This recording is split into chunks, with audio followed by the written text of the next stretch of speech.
Are you struggling with sciatica pain and you're wondering what stretches are safe to do to help yourself? Then today's video is for you.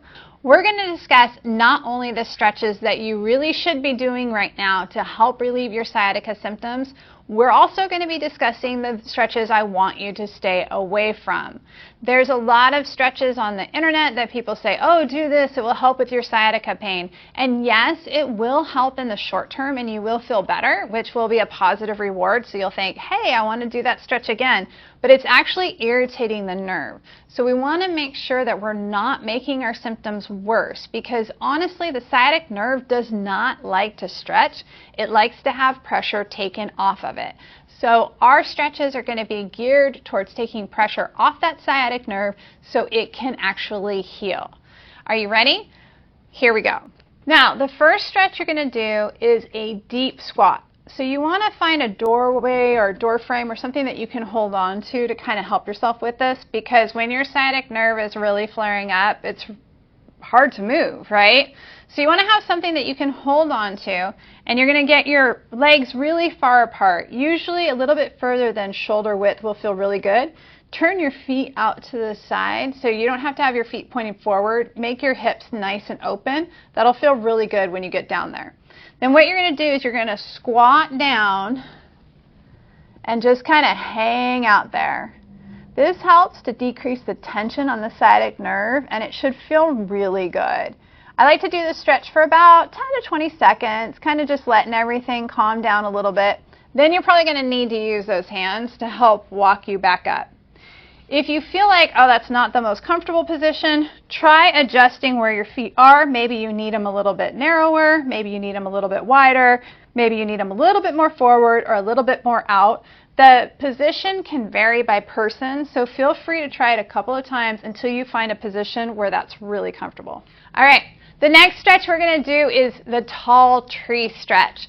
So you're going to pretend like you're a beautiful, tall, evergreen tree. I live in Washington State. We have lots of lovely trees around here. You're going to pretend to be one of them. So what I want you to do first is I want you to pull your stomach in. So really contract those abs pretty hard. I don't want you to necessarily move your low back with that contraction, but I want you to really squeeze those abs. Get a really good control through the front there. Then while you're holding that, I want you to squeeze your glutes together. So you want glutes squeezed together, you want abs squeezed together. Now you're going to try to lift yourself up as tall as you can and pretend like you're a tall tree and you're reaching for the sunshine. You want to get up as tall as you can because this will help to decompress the spine a little bit. This will take some of the pressure off of those intervertebral discs, which will allow the sciatic nerve to have a little bit of breathing room. You can hold this stretch for, again, about 10 to 20 seconds. Go ahead and rest down, let everything relax. If things feel better, do it again. Contract those abdominals, squeeze those glutes, stretch up nice and tall as you can, hold it for 10 to 20 seconds, really reaching towards the sky, and then relax. You can do this stretch 3 to 5 times every hour. If you find that it's bringing relief, continue doing it regularly throughout the day. All right, so here's a couple stretches that I need you to avoid. And I will admit that they're very popular on the internet. You'll find them listed all over. The problem with these stretches is that they specifically stretch the sciatic nerve. And as I mentioned at the beginning of the video, the sciatic nerve does not actually like being stretched. I understand why people do it because they get relief for short periods of time and they feel like that's making things better, but it's actually increasing the irritation in the nerve over time. So these are the things I want you to avoid. First one is bringing a single knee to chest. That's usually what this exercise is called, single knee to chest, because there's one knee to your chest. Again, puts a lot of pressure through that sciatic nerve, and it really does not like this in the long term. It increases the irritation. Therefore, the double knee to chest is the next thing that I need you to avoid, because doing this, again, is going to put a ton of pressure through the sciatic nerve, and it is not going to be happy. Now, if you're like, well, I feel like it's going to be really, really helpful for me, so I want to continue doing it, then I encourage you to do the single knee to chest, but on the side that's not painful. Because doing this will help to actually pull that sciatic nerve a little bit away from that intervertebral disc, And that actually could be helpful. But don't do it on the side that's painful, or else it gets worse. The one stretch that I see all the time in all my patients who come in who have looked on the internet for stretches to do for sciatica, they're always telling me that they do, is called a figure 4. So you cross one knee over the other, and then you bring your leg up towards you and hold on with your hands. A lot of my patients do this stretch regularly before they come to see me, because I tell them not to do it afterwards, because they feel like it gives a really good stretch, particularly to the piriformis muscle, which we talked about the fact that the piriformis could be putting pressure on that sciatic nerve, so it will feel better for a short period of time afterwards. But the truth is, you need to figure out what's causing that piriformis tightness in the first place. Because if that piriformis, even if you stretch it and you put more pressure on the sciatic nerve, it's not going to last very long. You'll get relief from the stretch for 30 to 60 minutes, but then you're going to have to go back and do it again. It's really better to figure out what is the root cause of that piriformis tightness that's putting pressure on that sciatic nerve.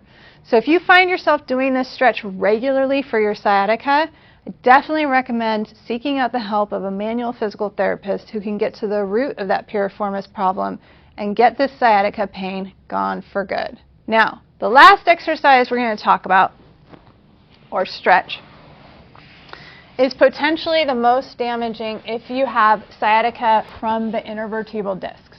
And it is called the sphinx pose. So when you are in this position, laying on your stomach, propped up on your elbows, some people even do it with straight arms. I can't do it with straight arms. It will literally aggravate my low back so much. But you can do it with elbows or straight arms. You can see that it puts a lot of compression through my low back. And when you're doing that, that's going to cause a lot of problems if that intervertebral disc is already ruptured or herniated. It's just going to put more pressure through there, which is going to cause more problems. You're definitely not going to feel better after doing this stretch in the long term. And that's the struggle, is that people do feel better in the short term after doing this stretch. So they feel like it's helpful.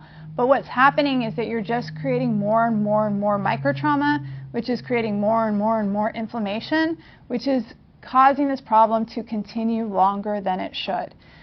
So if you don't believe me, I ask you to avoid doing these stretches for 7 days. Do the stretches that I mentioned at the beginning of the video and see if you feel better after 7 days. It's a little experiment that you can do on your own.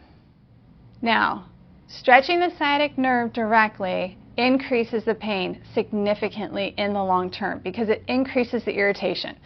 So if you've been stretching your sciatic nerve and it's not getting any better and you're looking for ideas on what you can do to actually decrease the pain, then I want you to check out our next video where we're going to be discussing the best sciatica relief tips. Have a great day, everyone.